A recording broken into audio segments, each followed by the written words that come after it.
morning. I'm Pia.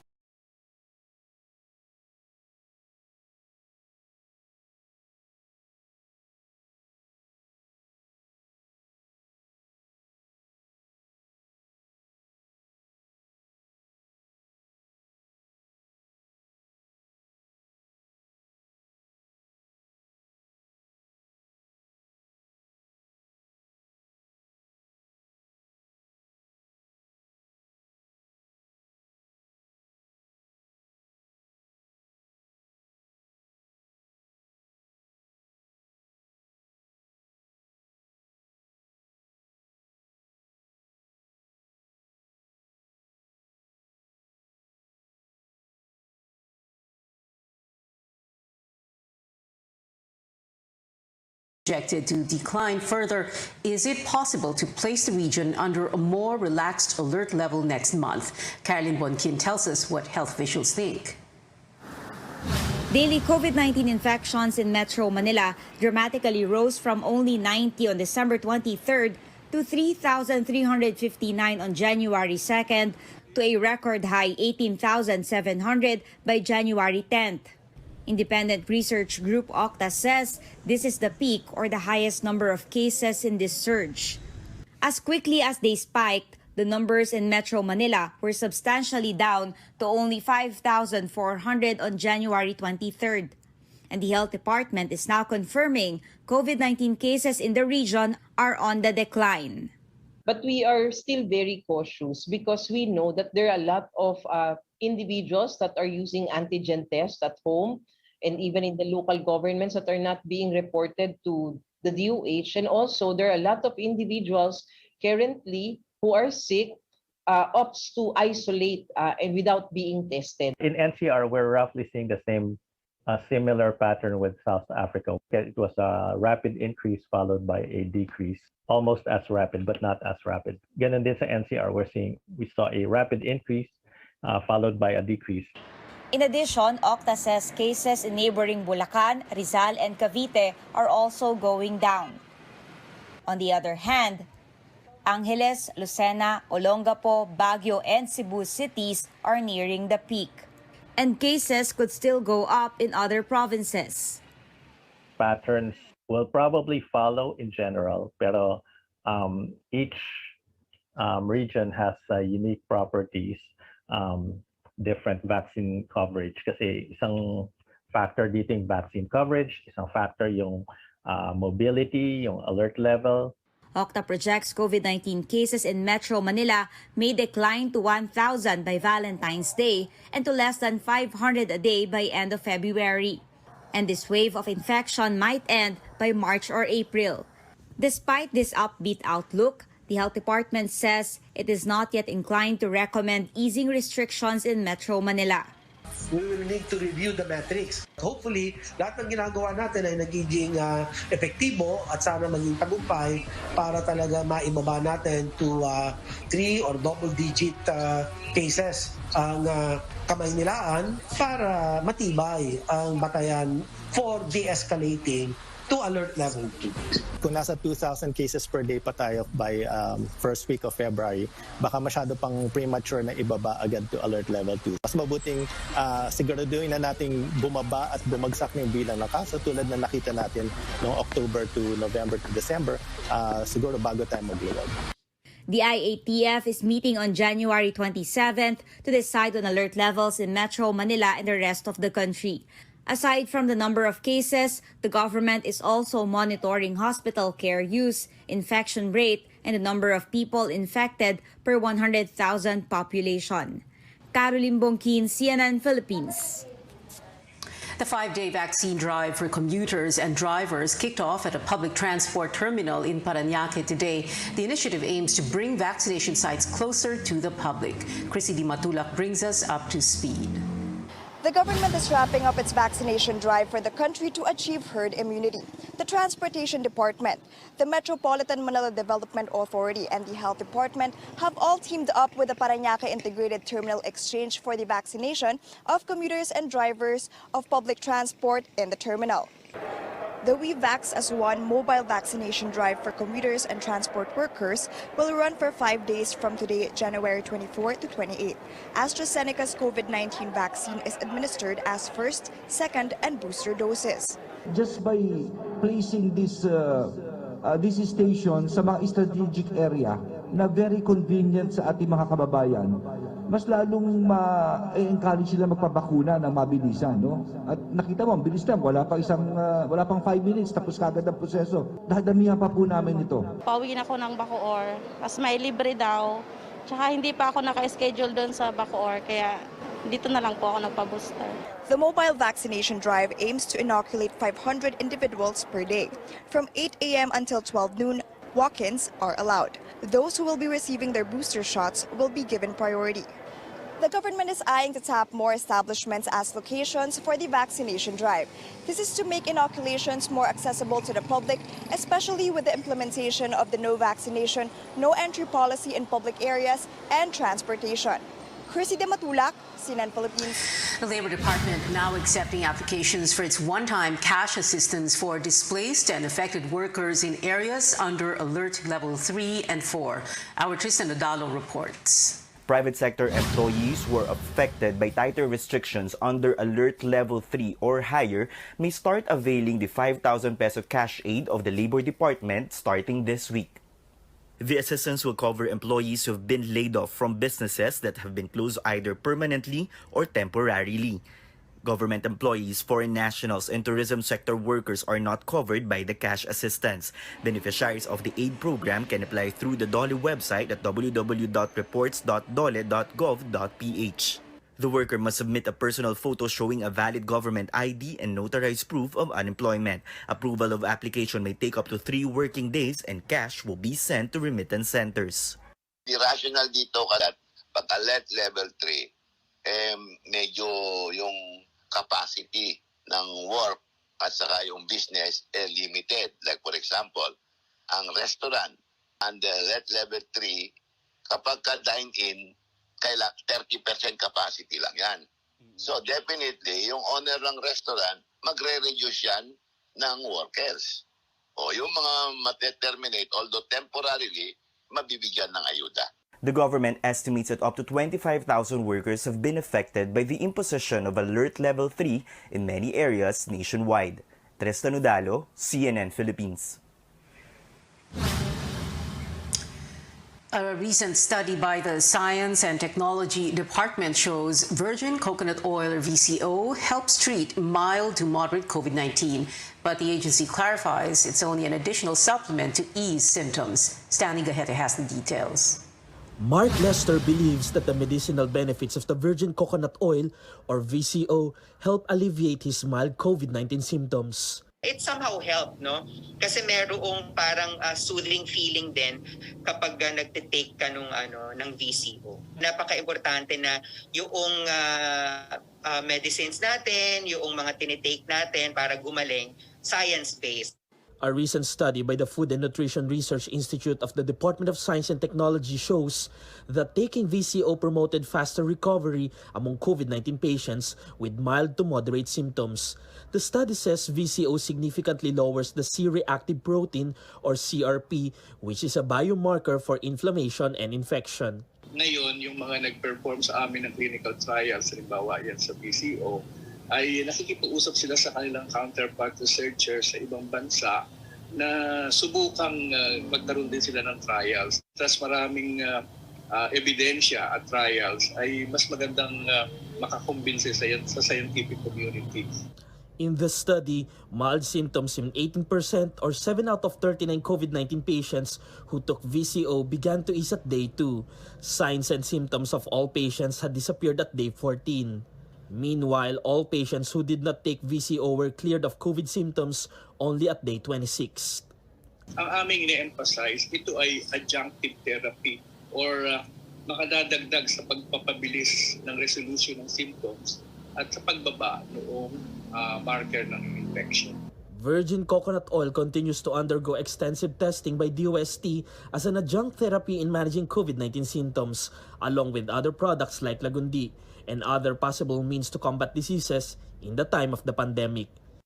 Stanley Gete, CNN Philippines. In global headlines, China sees 72 coronavirus cases among personnel related to the 2022 Winter Olympics in its capital, Beijing. None of them so far are athletes. Authorities carried out a closed-loop system or a bubble, cutting off Olympic athletes and officials from the rest of the city. The Winter Games kick off on February 4th.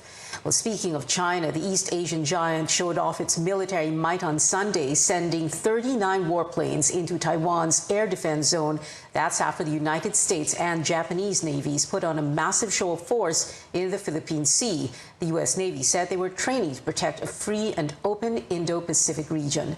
Taiwan issued radio warnings and deployed defense missiles to monitor the warplanes. Taipei and mainland China have been governed separately for over 70 years, but Beijing insists the island is part of its territory. Ukraine braces for possible military action as more than 127,000 Russian troops gather at its border. The U.S. sent weapons to Ukraine and cut staff at its embassy in the capital, earlier warning that an invasion could be imminent. U.S. President Joe Biden again vowed swift and severe consequences against Moscow should it further invade Ukraine. Amid growing tensions, Pope Francis called for January 26th to be a day of prayer for peace. Presidential aspirant Bongbong Marcos says he will not disclose his SAL-N or statement of assets, liabilities, and net worth if he wins in the 2022 polls. And the Philippine Basketball Association Board agrees to resume the Governor's Cup next month, weeks after suspending games because of COVID-19. Details next.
Welcome back to Newsnight, where we go above and beyond the headlines. The group seeking to void the candidacy of former Senator Bongbong Marcos now bringing their case to the COMELEC's full bench of judges. Petitioners also have other requests from the poll body. Let's bring in our Melissa Lopez for the details. Mel, what exactly do they want?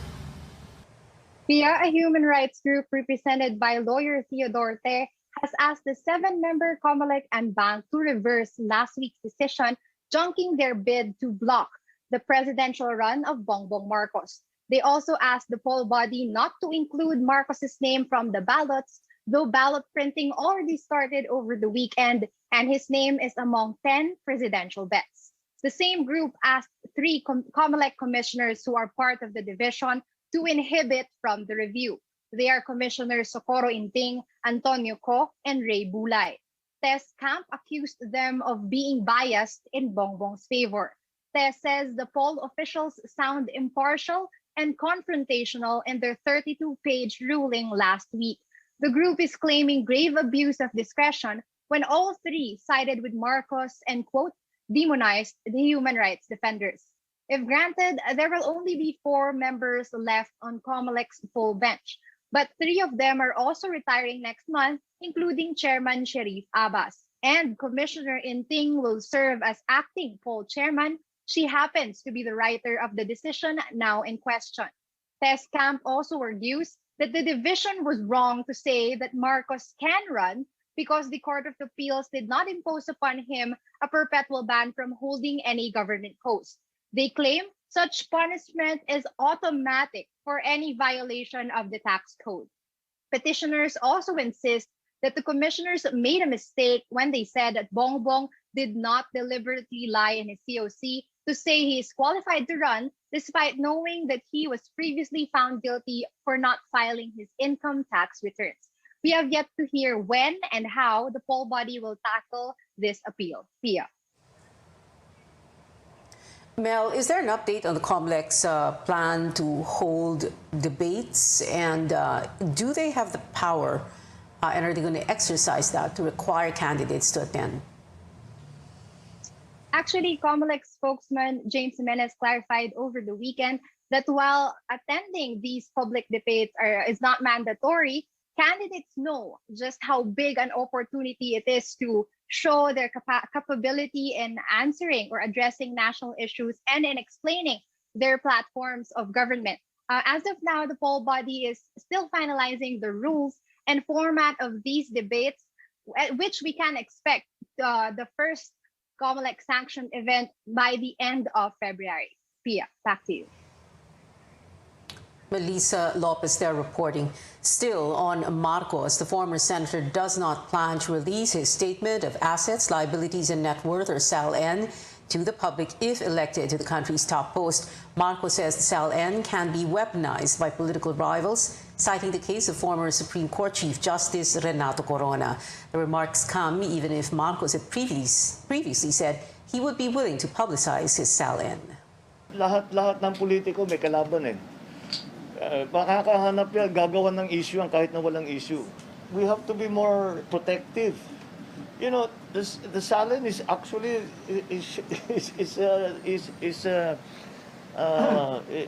it shows exactly what your economic activity has been pretty much for all your life. Kung talagang may kaso, kung talagang may problema, kung may reklamo, padaan natin sa ating mga authorities at silang magtingin, silang tumingin. Look at the central bank, which has all of these records anyway. AMLA has all of these records anyway. AMLA has all of these records anyway. If you take it to court, then the court will be allowed to look at all of the SALN and examine it properly. During Jessica Sojo's presidential interviews on GMA 7, some top presidential aspirants all said they were in favor of publicizing a public official SALN. Labor leader Gagliardi de Guzman also says refusing to release one SALN is a betrayal to the public. Meanwhile, Senator Ping Lacson explained why he described President Duterte as sayang. During that interview, Lacson said the Duterte administration did not succeed in three of its key advocacies: the war on drugs, the fight against corruption, and assertion of the country's sovereignty over the West Philippine Sea. Vice President Leni Robredo reminding her fellow aspirants they should not be afraid of facing tough questions and criticism because the public has the right to know the answers. Marcos declined to attend Jessica Sojo's interviews, claiming the multi-awarded journalist is biased, a statement that GMA 7 had rejected. Senator Manny Pacquiao says he is grateful after Robredo said she would vote for him if he was not running in the 2022 race. He adds he and Robredo have the same goal of lifting the country from poverty despite having different platforms and views. And Manila Mayor Isko Moreno admitted in the interview he kept 50 million pesos in campaign donations during his 2016 senatorial bid, but he said he paid taxes for these funds. He says he did not commit violations. I'm sorry, that's a repetition of the previous paragraph. Let's move on to other stories now. Veteran lawmakers weigh in on pressing matters to show why they're worthy of a Senate comeback. Our senior correspondent and anchor Ruth Cabal sat down with three hopefuls in CNN Philippines Senatorial Forum. Beige Javier gives us the highlights. From former Senate colleagues to fellow aspirants in the 2022 national elections, re-electionist Richard Gordon and aspiring returnees Cheese Escudero and J.V. Ejercito made their case in the second CNN Philippines Senatorial Forum. The veteran lawmakers were on the same page in several key issues, like giving our health workers more. Kung may batas man na gagawin, dapat isaklaw o isama ang temporary job order at contractual workers. Itaas natin ang kanilang kompensasyon o benefits ginagarantiyan ng Universal Healthcare Law. Dapat meron silang talaga mga break times na dapat talaga hindi ibababa doon. Kailangan dagdagan natin ang sweldo, kailangan dagdagan ng doctors. The country also faces a potential power crisis with the near depletion of the Malampaya gas field. The senatorial aspirants believe it's about time to reconsider reviving the Bataan nuclear plant. Neutral ako sa teknolohiya, ang importante lamang ligtas ito, kayang bayaran ng sambayan ng Pilipino at makakatugon sa problema.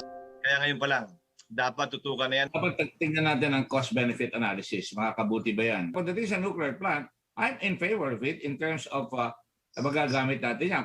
And ang nuclear energy ay mababa po ang cost, halos kalahati lamang. So it's about time we reconsider. No? Look into it, tignan muna natin. But of course, safety is the priority. More than 5 years since the country won the arbitral ruling over the South China Sea dispute, China remains defiant. Ejercito, Escudero, and Gordon believe the Philippines cannot enforce the Hague decision on its own.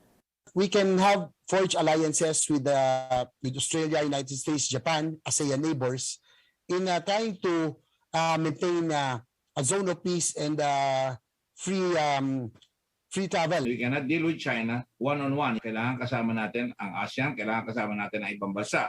And for security purposes, dapat talaga meron tayong alliances. Arbitral ruling ay hindi lamang laban sa interes ng China. Yan ang pangunahing rason kung kaya't mahihirapan tayong kumbinsihin ang ibang ASEAN countries. But while united in several issues, they were divided in some, like the Duterte administration's war on drugs, where only Ejercito was in favor. When asked what would be on their agenda if they returned to the Senate, here's what they had to say. Kung kaya diyan po ako nagpasya na ako'y tumakbo muli sa Senado para talaga tapusin po ang UHC para mas magaling pakipakinabang sa ating mga kababayan. Pangunahing tututukan ko ang pagtugon sa pandemya, pagbibigay laya at mas malaking kakayahan para sa mga lokal na pamahalaan. Yung RICH bill, Regional Infrastructure Investment Coordinating Hub, na kung saan ay pagsasama-samahin natin yung mga lugar katulad sa Negros Island, sa Panay Island, doon sa mga regions, para sila mismo makakapag-imbita ng investments. The weekly senatorial forums aim to educate voters and give hopefuls a voice ahead of the elections. Aspirants can make their case, while Filipinos decide whether or not these leaders deserve a vote. Paige Javier, CNN Philippines. Catch the replay of the senatorial forum later at 8, only here on CNN Philippines. Now, the armed forces took huge strides toward modernization right before 2021 ended. David Santos tells us about the arrival of new defense assets and the acquisition of more big-ticket items for the Army. The armed forces ending 2021 with a bang, literally and figuratively. The Army getting 15 new armored mortar carriers or AMCs late December. Sourced from Israel, the AMCs are equipped with 120mm mortar systems. They're part of the mounted mortar acquisition project to expand the Army's fire support assets that will eventually include light tanks. We're very fortunate that even before the pandemic, the procurement process was already completed. So we're just awaiting for the delivery of the projects. Most of the Army's close to 500 armored assets are spread all over, except in Palawan, which is under the Navy's watch. This capability demonstration here in Tarlac gives us a first-hand experience on the many assets of the Armored Division of the Philippine Army used in their different operations all over the country, specifically in Mindanao, but more particularly during the Marawi siege. The armored carriers figured prominently during the 2017 battle in Marawi. The Defense Department recently announcing it is buying shore-based anti-ship missiles to help defend the nation's maritime borders. It will be supplied by BrahMos Aerospace of the Indian government, the deal worth 19 billion pesos. And with just months left in office, the Duterte administration also pushing for more big-ticket items. The DND signing the contract for 2 corvettes worth 28 billion from the same South Korean company behind the controversial 18 billion peso frigates. There is also funding for 6 offshore patrol vessels to be built by an Australian company worth 30 billion. President Duterte also approving to buy 32 additional Black Hawks from Poland with a price tag of 32 billion. This is aside from new Air Force assets that include 6 attack helicopters from Turkey worth 13 billion pesos. We expect the Attack 129, it's a close air support platform, helicopter, and of course yung ating medium lift aircraft for transporting our troops and their authorized passengers. All these, the military says, geared not only to protect the nation's security but also to be used for government's response to disasters and the pandemic. David Santos, CNN Philippines.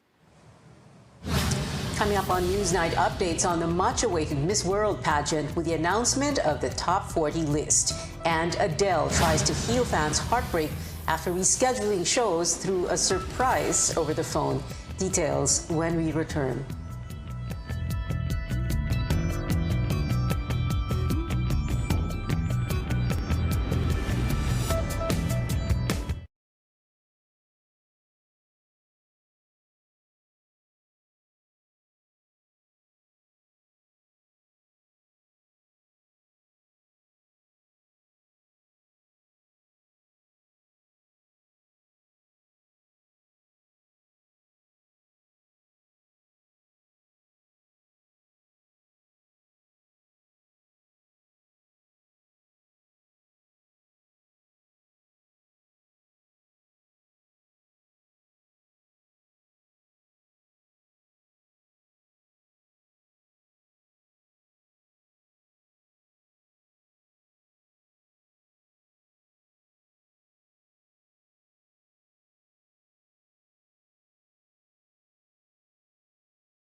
Welcome back to CNN Philippines. We may see players return to the hardcourt soon, with the Philippine Basketball Association Board agreeing to resume the Governor's Cup in the first week of February. Commissioner Willie Marshall says the league is just waiting for approval from local governments to begin scrimmages among teams. Guidelines under Alert Level 3 state that contact sports are not allowed unless in a bubble.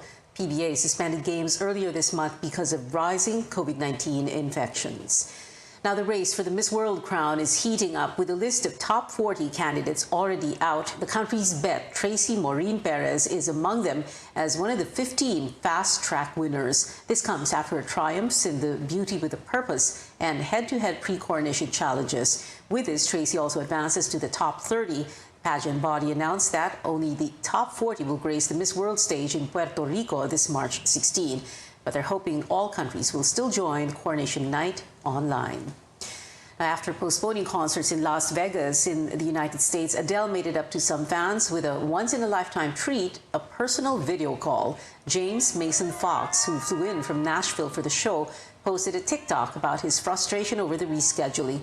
This caught the attention of the English singer. Through Adele's Instagram account, James was told to get to a merchandise shop in Caesar's Palace. Shortly after that, one of the vocalist's employees held up a phone with Adele on the other end.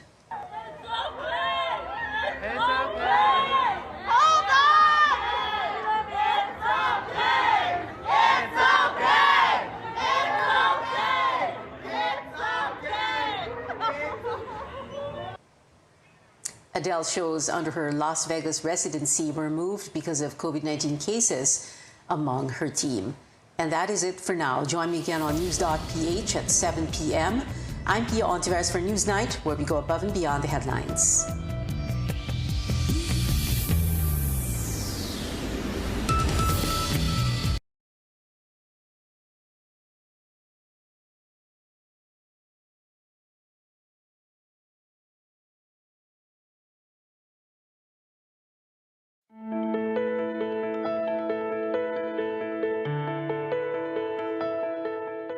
Let's admit it, during this pandemic, many of us have gained a few pounds here and there. The next thing you know, you've gained 10 kilos or more. Blame it on the stress caused by this new normal that has dramatically changed the way we live. But while many of us are quick to think to go on a diet to lose weight, it's easier said than done. Plus, not all diets are effective. They're not all that safe either. The goal is to develop and stick to healthy eating habits. But where do we start? I'm Dr. Freddy Gomez. You're watching MedTalk Health Talk on CNN Philippines.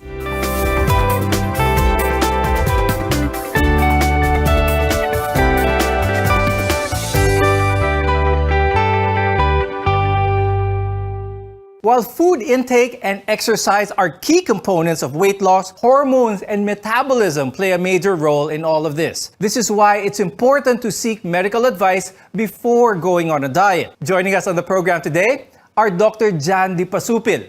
He's a lifestyle and obesity medicine specialist from the Medical City Ortigas. Also with us is Dr. Maricar Esculto Can.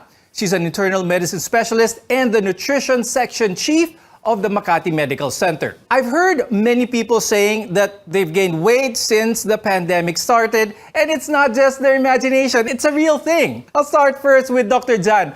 Explain natin how this all happened, and let's discuss also how we can now manage, especially with the holidays just around the corner. First could be the stress. Okay? The stress, increasing of the stress hormone is associated with eating of the salty, the sugary, and even the fatty foods. So the body metabolizes these foods more slowly when we are under very high level of stress. In addition to that, it would increase the belly fat or the abdominal fat that puts the people at risk of metabolic diseases. The second one is the reduced physical activity. Because we are sitting more, we are working from home, and then we are moving less. That's why we have lost the muscle mass, and then we have gained fat. The third is the new normal lifestyle. Due to the COVID-19 restrictions, we have discovered taking advantage of the food deliveries because it's accessible and convenient. So we are ordering fast foods and even desserts instead of cooking our meals or cooking healthy foods. And then the fourth one, and I believe a lot of us have been doing this one, is the midnight activities. So we binge watching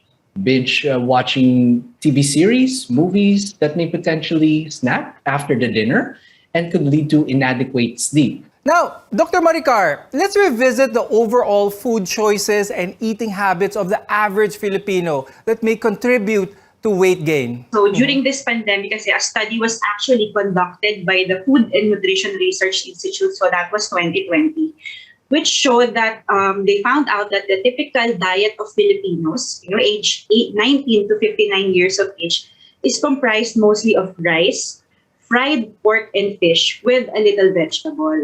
So carbohydrates and fat, we know that when eaten in excessive amounts, coupled with the decrease in physical activity that happened to us during this pandemic. So you have decreased energy expenditure. So it's actually a formula for weight gain, a positive energy intake and low energy expenditure. So that's your recipe for weight gain. For some other people, they've turned to a very popular health and fitness trend to lose weight, and that is intermittent fasting. Dr. Jan, explain natin sa mga viewers kung ano ba yung intermittent fasting. It's a dietary pattern. So that is the cycle between the brief periods of fasting with either no food or there is a significant calorie reduction. And that would be the periods of unrestricted eating. So the principle is like after hours without food, okay, the body is exhausting its sugar stores. And this would be the time that it would start burning off the fat. And this is somehow referred to the metabolic switching. A lot of Filipinos really have ingrained in their system that kailangan breakfast, lunch, dinner. That's the norm, with maybe merienda pa in between lunch and dinner. So what you're saying, that it is okay to have less meals in a day? The body is completely healthy with having less meals? Yes, you could have less of the meals. Of course, you have to consider the right kinds of foods. Right. Eating of the complex carbohydrates instead of the refined carbohydrates. So those are some things that you have to consider when you are going to have a good have a healthy eating. There are different intermittent fasting methods. Now let's talk about those and explain, when does one work better over the other, Dr. Jan? Okay, there are three intermittent fasting. The first is the alternate day fasting. So there will be alternating between days of no food restriction with days with consisting of one meal that provides about 25% of the daily caloric needs. So example, Monday, Wednesday, and Friday, this consists of your fasting days, while the Tuesday, Thursday, and then your Saturday will be your alternate days with no food restriction. The second type is the whole day fasting. So it's 1 to 2 days per week of complete fasting, or up to the 25% of the daily caloric need. So you could still eat a little bit, but with no restriction on the other days. The most popular type of intermittent fasting is the time-restricted feeding. Okay, so it follows a meal plan each day with a designated time frame for fasting. So we have heard about the 16-8 kind of time-restricting or time-restricted intermittent fasting. That means meals are eaten from 8 a.m. to 3 p.m. and with fasting during the remaining hours of the day. Usually that would be 16 hours. I'd like to ask Dr. Maricar, can you have coffee, for example, or some soup broth or water even? What are some of the do's and don'ts pagdating sa intermittent fasting? Usually you're allowed to have intake of non-calorie containing food items.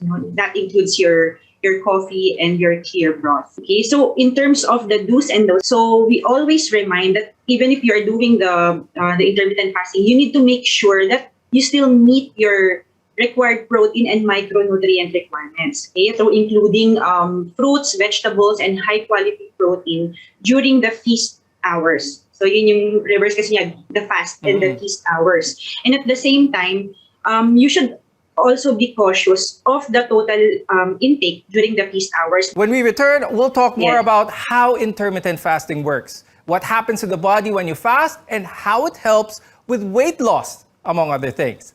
MedTalk Health Talk is your partner in healthcare. We'll be back after a short break, so stay with us.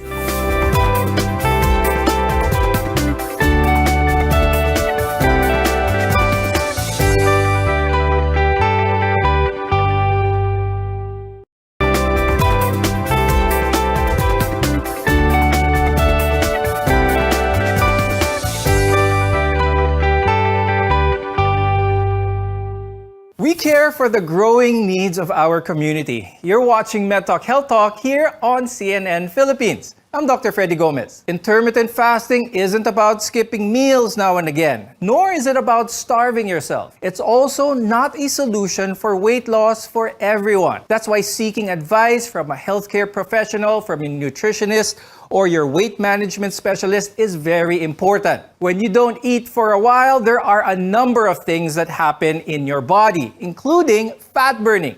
Dr. Jan, let's explain that. For the people who are intermittent fasting, okay, so when they follow that 16-8 hour of fasting or that kind of IF, the people who have fasted for at least 16 hours, they show a fat loss, okay, and there would be a maintenance of the muscle mass. That's why people who could stick with the 16 hours of fasting, if they would be following the time restricted, they could have a weight loss. Now, there's also the aspect of cell repair for those who are doing intermittent fasting properly. Dr. Jan, how does that work naman? There's a term called the autophagy.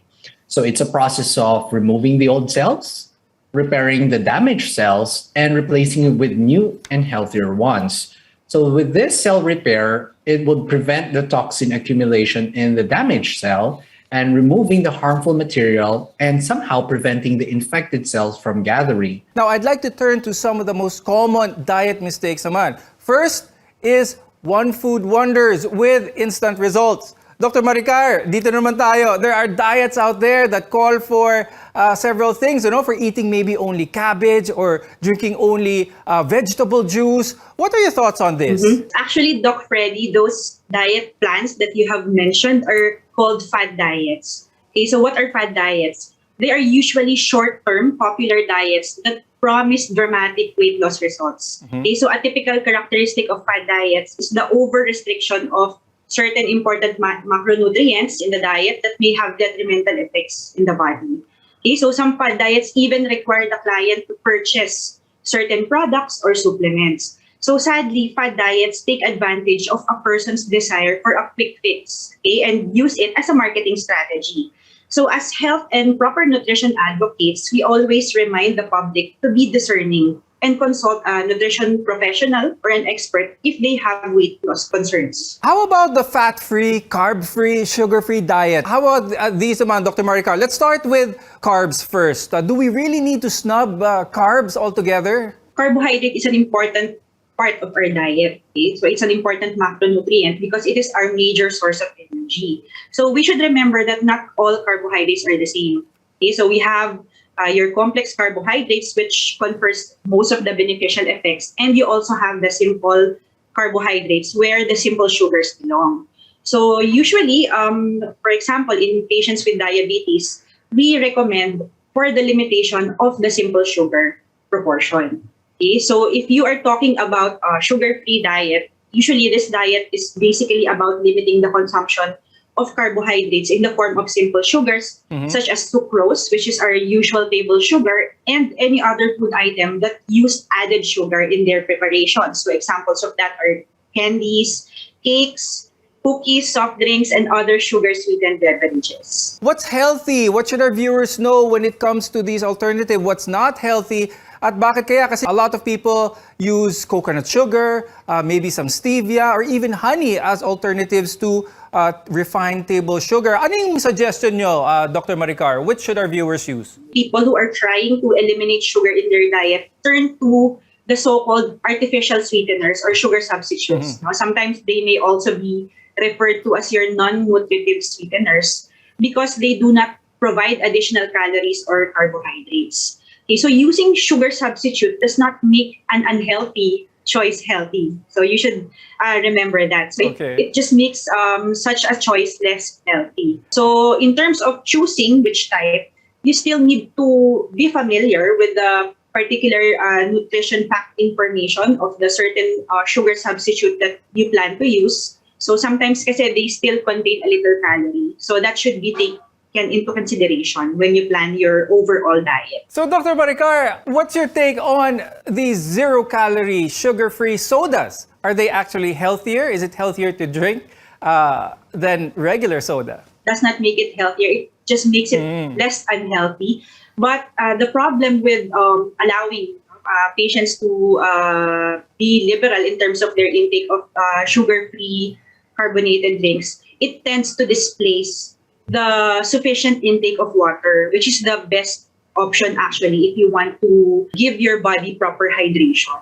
So that's the downside of it. So yes, in reality, it does not contribute additional calories, but it displaces a more important fluid source, which is our water. Many experts will emphasize the importance of a colorful diet. Green leafy vegetables, orange and yellow fruits and vegetables that are packed with vitamin C. More of what you should be having on your plate.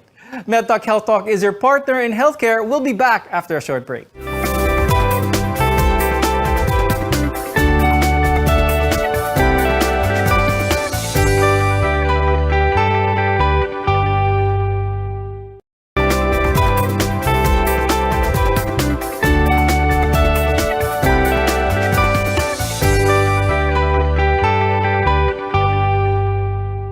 Welcome back to MedTalk Health Talk, where caring is our calling. I'm Dr. Freddy Gomez. Sabi nga nila, you are what you eat, and eating healthy means you stay healthy. We've learned so much about healthy eating from our younger years, and it might be worth reviewing. A colorful diet apparently is a nice way to look at it. Dr. John, tell us more about this. How can we make this a part of our day-to-day, having that nice colorful diet? Eating of their fruits or vegetables of different colors every day. So there's this red, the yellow, the green, even the blue or purple kinds of fruits and vegetables, like the fruits, red fruits and vegetables, such as the tomatoes, the strawberries, the red beans. These are packed with vitamins A, C, and then potassiums. Next is the yellow and the orange fruits and vegetables. Examples would be carrots, the peaches, the squash, also loaded with vitamin C and vitamin A. For the green color, that would be your leafy vegetables, your broccoli, your cauliflower, and this would be heart protective too. And we also have this particular antioxidant like your glucosinolates that may lower the risk of certain cancer. While the fourth one, which is the blue or even the purple fruits and vegetables, including these cranberries, the grapes, the raisins, and even the eggplants, may help in boosting our urinary tract health, even the memory, and somehow promote the healthy aging through this specific anthocyanin antioxidant. Dr. Maricar, what's the real deal on the number of times that we should be eating on any given day? Weight gain is not necessarily affected by how frequent you eat. It is affected more by how much you eat.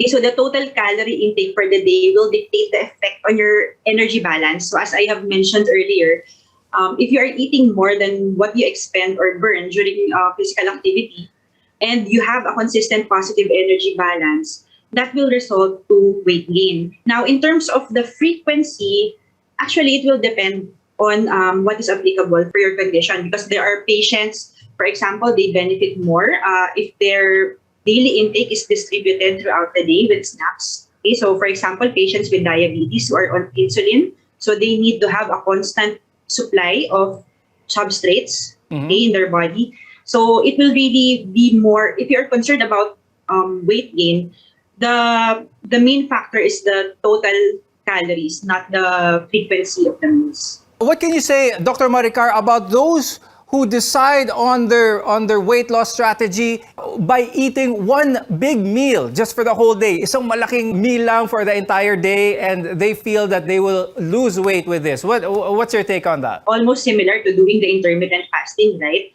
So we should be vigilant in terms of looking out for patients who are prone to have eating disorders. Kasi usually, those who practice that style of eating, so they are the ones who are prone to have eating disorders. So you should do a thorough counseling with them. So you should explain to them the importance of eating a more balanced diet that is distributed throughout the day. Exercise is another strategy to healthy weight loss. Aside from shedding those unwanted pounds, exercise has other health benefits as well. Dr. John, let's talk about all these good things that happen in the body when we are eating healthy and being active at the same time. In addition to healthy eating, we definitely need to move. Okay, but before we go to the benefits, I think we have to first define what is the difference or differentiate exercise from physical activity. Because Filipinos, when they think about exercise, naku, ang hirap niyan. So when you say exercise, it's a subset. So it's a component of the physical activity that is planned, structured, and even repetitive movements to improve or maintain our fitness. But when you say physical activity, it's any bodily movement that's produced by the muscle requiring energy so you could burn calories. Okay, so what are examples of the physical activity? General gardening, okay, household chores, cleaning your car, okay, or maybe your collections. Well, you say exercise, these are jogging. This could be your push-ups, planking, and so on. So there are numerous benefits of exercise or physical activity. First, it may help keeping your weight off. Okay, even if you have been doing your right diet, let's say you have going for an OMAD, there would be a time that there would be a weight plateau. So your body would be able to adapt to that kind of eating, and so you won't be able to lose more weight. So you need additional help by moving. Next, it would reduce the risk of heart diseases. It would manage your blood sugar levels. It would lower your cholesterol levels, even the inflammation levels. It may protect our liver and somehow improve our mental health. So there are a lot of benefits of exercise or maybe physical activity. Thank you, lifestyle medicine specialist Dr. John D. Pasupil and clinical nutritionist Dr. Maricar Esculto-Can. We appreciate your time in joining us on today's episode. Choose well and choose to be healthy. I'm Dr. Freddy Gomez, and thank you for watching MedTalk Health Talk on CNN Philippines.